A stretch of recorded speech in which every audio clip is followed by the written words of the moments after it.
Hey guys.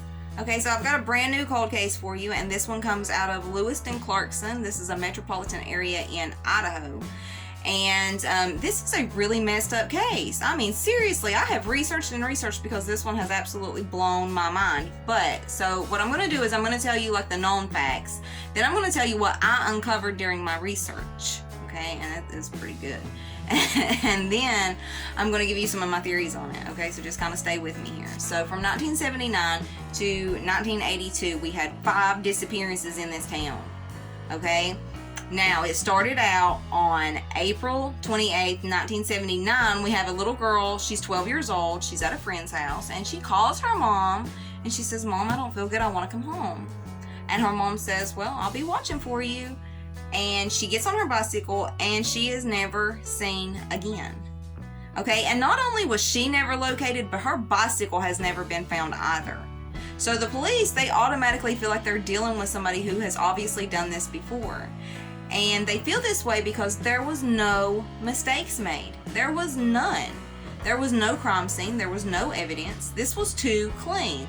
So this was obviously not a first-time offender.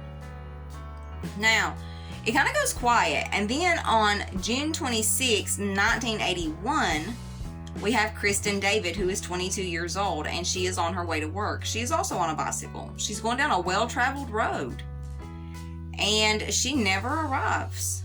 So the police automatically go to the, social media, news broadcast and says, "Hey, did anybody see anything?" So they get some tips, and these people are calling in and they're saying that they seen her talking to somebody in a brown van.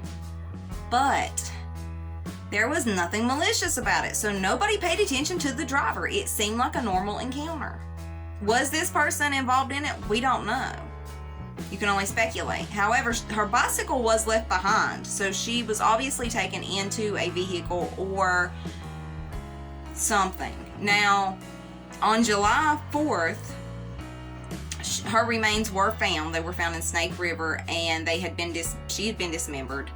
And that's basically all they know. There was no evidence. The water had done its job, and there was no evidence to be found. So the police were still left scratching their heads. They don't know if this one was actually related to the rest, however. I do want to point that out because there was a big variation in this versus the rest. So, some people think that it was included in these 5 disappearances, and then some people say no, this was a separate encounter altogether, and the other 4 are the only ones that's linked. And I'll explain why in just a minute. So we go on to September 12th, 1982, and this is whenever it just kind of snowballs. Oh my gosh. So September 12th, we've got Christina Nelson, who is 21 years old, and we have Brandy Miller, who is 18. They're stepsisters. Now, Christina leaves a note on her boyfriend's door, and she says, "Me and Brandy are going to walk down to the Safeway convenience store, and we'll be back." And they're never seen again. The same night, we have a man by the name of Stephen Pearsall. He's 35, and he works at the Lewiston Civic Theater. And he asked a friend of his to drop him off at the theater, and that he was going to do some laundry, and he was going to practice his clarinet. And he also mentioned that him and a man named Lance Voss, who was 45, who also worked there, were going to work on a prop that they were building, which was a pirate ship. So the friend watches him walk through the door, and that is the last sighting of Stephen Pearsall.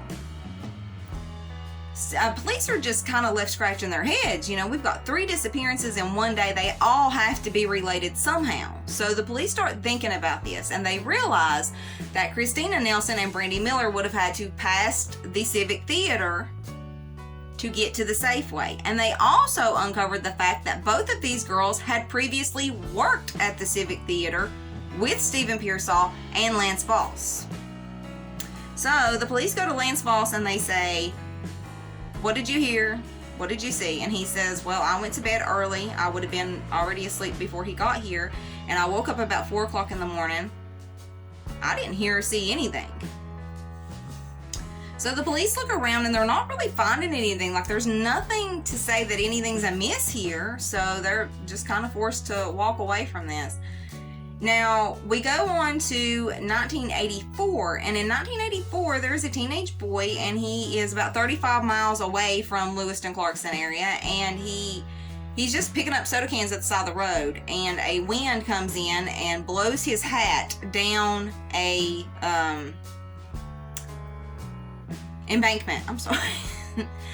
It blows his hat down an embankment, and so he goes down to retrieve his hat, and he runs into skeletal remains. So he calls the police come, and they figure out that this is Christina Nelson and Brandy Miller. And located with the body is a piece of rope. Now, whenever they really get digging in with this rope, they realize this rope came from the Civic Theater, from the pirate ship that Stephen Pearsall and Lance Voss were building. The craziest part to me about this particular situation is, where was Stephen Pearsall? Where was he? If I'm disposing of 3 people, I think that I would just do it all at once. But his remains weren't found there. And I think that that's left a lot of people to kind of speculate on, kind of possibly what happened to him, where was he? And a lot of people said that he was involved. So I kind of started like digging into that, because I'm kind of thinking the same thing. I'm thinking, maybe he was the one who was doing this stuff. Maybe Lance Voss was in the wrong place, wrong time. Stephen Pearsall took care of this, and he went on the run. Because, okay, I'm just going to throw this out there. Because people were saying that Stephen Pearsall must have walked in on Lance Voss doing something, that they felt like Lance Voss lured these 2 women in, and that he was in the middle of doing something, and Stephen Pearsall came in and seen something that he shouldn't have.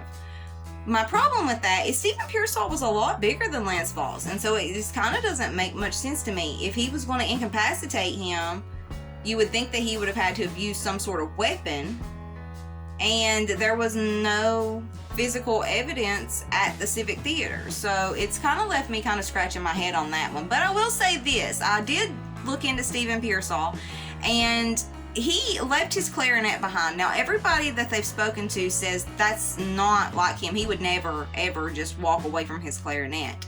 Not only that, but his car, this is another thing, like I said, that kind of stands out to me. He left his car at a friend's house, but he has his friend drive him to the Civic Theater, and that doesn't make much sense to me. However, his car was not moved. His car was just abandoned, and inside of his car there was an uncashed paycheck.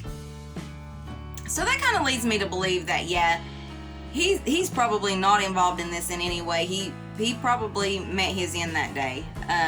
Can't prove it, but we don't know, and it's still possible that he could be out there somewhere. I mean, we don't. That's the reason that this is such a mystery. Nobody knows. But I will say that the disappearances stopped at this time, and Lance Voss stayed in the area. Now, one thing whenever it comes to serial offenders is that they don't stop unless you stop them. That's usually the MO here, and this stopped. That was another reason that kind of made me think, what if Stephen Pearsall was involved? Now, let me tell you something about Lance Voss. This is what all I uncovered on him. Okay, so Lance Voss, the police had actually talked to him before, but it took an officer until 1984 to realize that he had talked to this man before. And when had he talked to them? When Christina White, the 12-year-old little girl, came up missing.